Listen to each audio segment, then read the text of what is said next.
But ಅವ್ರ ತಲೆಯಲ್ಲಿರೋದು ಒಂದು ಏನಪ್ಪ ಅಂದರೆ ಯತ್ನಾಳರು ಬರಬಾರ್ದು ಒಳಗೆ ಅನ್ನುವಂಥದ್ದು. ಅದೇನಿರಲಿ, ಈಗ ಮಾತ್ರ ಬಳ್ಳಾರಿ ಟು ಬೆಂಗಳೂರು ಇದು ಪಾದಯಾತ್ರೆ ಮಾಡಿದ್ರೆ ಒಂದು ರೀತಿಯಿಂದ ಜನರಲ್ಲಿ ಜಾಗೃತಿ ಆಗ್ತದೆ ಅನ್ನುವಂಥದ್ದು, ಜನರಿಗೆ ತಿಳಿಸಿದಂಗೆ ಆಗ್ತದೆ. ಮತ್ತು ಜನರು ಇವತ್ತು ಒಂದಿಷ್ಟು ತಪ್ಪುಗಳಿಂದಾಗಿ ಸಿದ್ದರಾಮಯ್ಯದಾಗಿರ್ಬೋದು, ಡಿ ಕೆ ಶಿ ಅವರಾಗಿರ್ಬೋದು, ಇಬ್ಬರು ಇವತ್ತು ನೋಡ್ರಿ CM ಚೇರಿಗಾಗಿ ಯಾವ ರೀತಿಯಾಗಿ ತಿಕ್ಕಾಡ್ತಾ ಇದ್ದಾರೆ.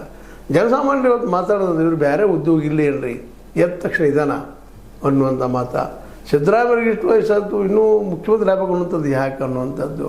ಅದೇ ಕಾಲಕ್ಕೆ ಏನು ಗಡಿಬಿಡಿ ಬಾಯಿವರೆಗೆ ಡಿ ಕೆ ಶಿ ಅವರಿಗೆ ಅನ್ನುವಂಥದ್ದು. ಹೀಗಾಗಿ ಏನಾಗಿಬಿಟ್ಟದಪ್ಪ, ಜನ ಒಂದಿಷ್ಟು ಯಾಕೋ ಮೊದಲಿನ ಆಸಕ್ತಿ ಕಾಂಗ್ರೆಸ್ ಮೇಲೆ ಇಟ್ಕೊಳ್ತಾ ಇಲ್ಲ.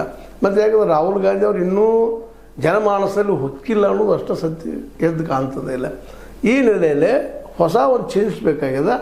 ಅದೇ ಕಾಲಕ್ಕೆ BJP ಅಂತ ಹೇಳ್ಕೊಳ್ಳೋಂಥ ಒಬ್ಬ ನಾಯಕನಾಗುವ ಮುಖೋಳು ಅಲ್ಲಿಲ್ಲ ಅನ್ನೋದು ಕೇಳಿ ಬರ್ತಾಯಿದೆ. ಇದಕ್ಕಾಗಿ ಯಾರನ್ನು ತರಬೇಕಂತ ಎಚ್ಚರಿಕೆಯವರು ತರ್ತಾ ಇದ್ದಾರೆ. ಯಾಕಂದರೆ ಇವರು ಇಲ್ಲಿವರೆಗಿನ ನೋಡಿದಾಗ ಮೊನ್ನೆ ನೋಡಿರ್ಬೋದು ಹಿಂದಿನ ಅಧಿವೇಶನ ಬೆಳಗಾವಿ ಅಧಿವೇಶನದಲ್ಲಿ ನಿಜವಾಗಿ ವಿರೋಧ ಪಕ್ಷದ ಕೆಲಸ ಮಾಡಿದವರು ಯಾರಪ್ಪ ಅಂದ್ರೆ ಯತ್ನಾಳರು, ಬಸವರಾಜ ಪಾಟೀಲ್ ಯತ್ನಾಳರು. ಪ್ರತಿಯೊಂದಕ್ಕೆಲ್ಲ ವಿರೋಧ ಮಾಡಿದರು, ಕೇಳಿದರು, ಪ್ರಶ್ನೆ ಮಾಡಿದರು.